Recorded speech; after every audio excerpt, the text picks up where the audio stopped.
తన స్వశక్తితో పోరాడినంతసేపు ఒక మనిషి విషయంలో దేవుడు మౌనంగా ఉంటాడు. తన గురించి తను వాదించుకుంటున్నా దేవుడు మౌనంగా ఉంటాడు. తన పక్షంగా తనే ఫైట్ చేస్తున్నా దేవుడు ఒట్టిగా కూర్చుంటాడు. ఏంది ప్రభా పట్టించుకోవేంది, నన్ను ఇంతలేసి మాట్లాడుతుంటే నేను అలాగా మాట్లాడుతుంటే వాళ్ళ విషయంలో పట్టించుకోవేంటి ప్రభా అంటే, నోరేసుకొని అరుస్తున్నావుగా, నువ్వే అరువులే. నువ్వు మాట్లాడుతున్నప్పుడు నేనెందుకు మాట్లాడు. అదేంది ప్రభా, మరి నా పక్షంగా మాట్లాడవా? నేను మాట్లాడాలా?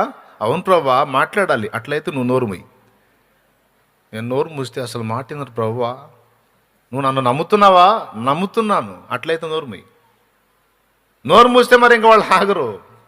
నేను చూసుకుంటాగా, నన్ను నమ్ముతున్నాను అన్నావుగా, నోరు మూయి, నేను చూసుకుంటా.